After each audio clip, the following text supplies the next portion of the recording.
রাত যখন নেমে আসে অনেক সময় আমরা ভাবি সব কিছু শান্ত, কিন্তু সেই শান্তির আড়ালে লুকিয়ে থাকতে পারি এমন এক ভয়াবহ বাস্তব, যা একটি মুহূর্তেই সব বদলে দেয়।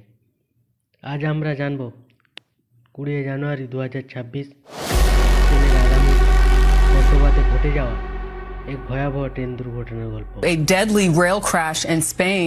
A high-speed train derailed tonight, colliding with an oncoming train. At least 21 people are dead, more than 100 others injured, some of them seriously. নমস্কার বন্ধুরা, আপনাদের স্বাগতম আমাদের চ্যানেলে। আর আপনি যদি এই চ্যানেলে নতুন হয়ে থাকেন তাহলে চ্যানেলটিকে অবশ্যই সাবস্ক্রাইব করতে ভুলবেন না। ঘটনাটি ঘটে যখন আইরিও 6189 নামে একটি উচ্চ দ্রুতির ট্রেন, যা মালাগা থেকে মাদ্রিদে যাচ্ছিল, তার পেছনের কোচগুলো লাইনচ্যুত হয়। বিপরীতে ছিল রেনফে আলভিয়া 2384, যা মাদ্রিদ থেকে হুয়েলবা যাচ্ছিল। উভয় ট্রেনই একটি সরল সম্প্রতি সংস্কারকৃত ট্র্যাকে ছিল যখন সেই রাতটি নরকে পরিণত হলো। সন্ধ্যা নাগাদ সময় তখন 7:45। আইরিও ট্রেনটি মাত্র কোর্ডোবা জুলিও আঙ্গুইটো স্টেশন ত্যাগ করেছিল, আর এর পিছনের কয়েকটি কোচ অদ্ভুতভাবে কম্পিত হতে থাকে, যেন লোহার ভিতর থেকে কোনো অদৃশ্য শক্তি উপরে উঠছে। অল্প সময়ের মধ্যেই সেই অশান্তি ভয়ঙ্কর দুর্যোগে পরিণত হলো।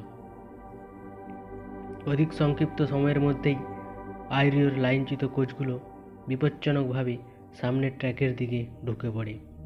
ঠিক সেই মুহূর্তে বিপরীত দিক থেকে আসা রেনফে আলভিয়া 2384 এর প্রথম দুটি কোচ তখনও নিজ গতিতে ছুটছিল। মেটাল কণ্ঠে ধাক্কা, এমন বিরাট পরিমাণ শক্তি, মনে হলো যেন পৃথিবী হঠাৎ ভেঙে পড়ল।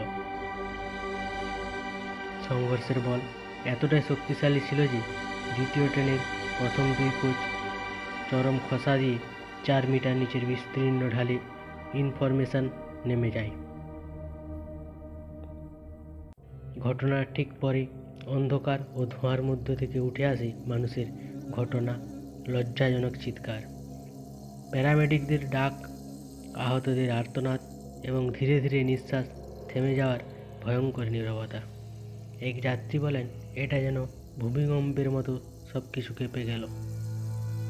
Marido que está desaparecido, está dentro de los desaparecidos. Hemos estado nomás en তারপর আলো নিভে গেল, আর শুধু অন্ধকার আর আতঙ্ক। অনেকেই জানলা ভাঙে, রক্ত ভিজে যায়, তাদের চিৎকার লোহার গায়ে মিশে যায়। রেল লাইনটি এমন এক জায়গায় ছিল যেখানে একটি মাত্র সরু রাস্তা দিয়ে অ্যাম্বুলেন্স ও ক্রেন পৌঁছাতে পেরেছিল। উদ্ধারকর্মীরা রাতের অন্ধকারে ধ্বংসস্তূপ সরিয়ে নিচ্ছিল, যেখানে ধাতু ভাঙা, দেহ চাপা পড়া আর নিঃশ্বাসহীন মানুষের আর্তনাদ সব মিলিয়ে এক বিবর্ণ মৃত্যুপরী তৈরি হয়েছে। প্রত্যেক সেকেন্ডে হালকা কমছে, সময় কমছে, আর জীবনের মোকাবিলা, মৃত্যুর করুণতা আরও কাছে আসে। সরকার 3 দিনের জাতীয় শোক ঘোষণা করেছে, কারণ এই দুর্ঘটনা স্পেনের ইতিহাসে একটি সর্বাধিক প্রাণহানি ঘটানো রেল দুর্ঘটনার মধ্যে গণ্য হলো। নিহতের সংখ্যা 40 বা তারও বেশি, আর আহতদের সংখ্যা প্রায় 292, এবং অনেককে এখনও শনাক্ত করা যাচ্ছে না। রেল লাইনটি তখন শুধুই নীরব স্মৃতি, যেখানে বাতাসে আজও মানুষের আর্তনাদ বেজে ওঠে। কেন এই রেল দুর্ঘটনা ঘটল? তদন্তকারীরা একত্রে বলছেন, সম্ভবত একটি ফিসপ্লেট বা রেলের জয়েন্ট ফাঁক, যা দীর্ঘদিন অবহেলায় ছেড়ে রাখা হয়েছিল। সেই ফাঁকটি শেষ পর্যন্ত আইরিওর কোচগুলোকে সঠিক পথে রাখতে ব্যর্থ করে।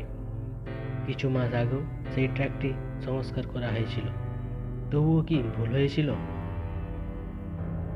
কোথায় কোথায় সিদ্ধান্ত নেওয়ার ব্যর্থতা? এই প্রশ্নগুলোর উত্তর খুঁজে পাওয়া আজ স্পেনের বড় চ্যালেঞ্জ। এটি এ ধরনের ঘটনা যা শুধু একটি দুর্ঘটনাই নয়, এটি বাস্তবের ভয়ানক নরকের স্মৃতি।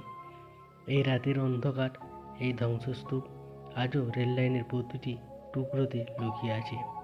আমরা যদি এই দুঃস্বপ্ন থেকে সেকে না রাখি, এমন অন্ধকার আবার ফিরে আসবে। এই গল্পটি জানিয়ে দিল আমাদের জীবন অনিরাপদ হতে পারে মুহূর্তেই।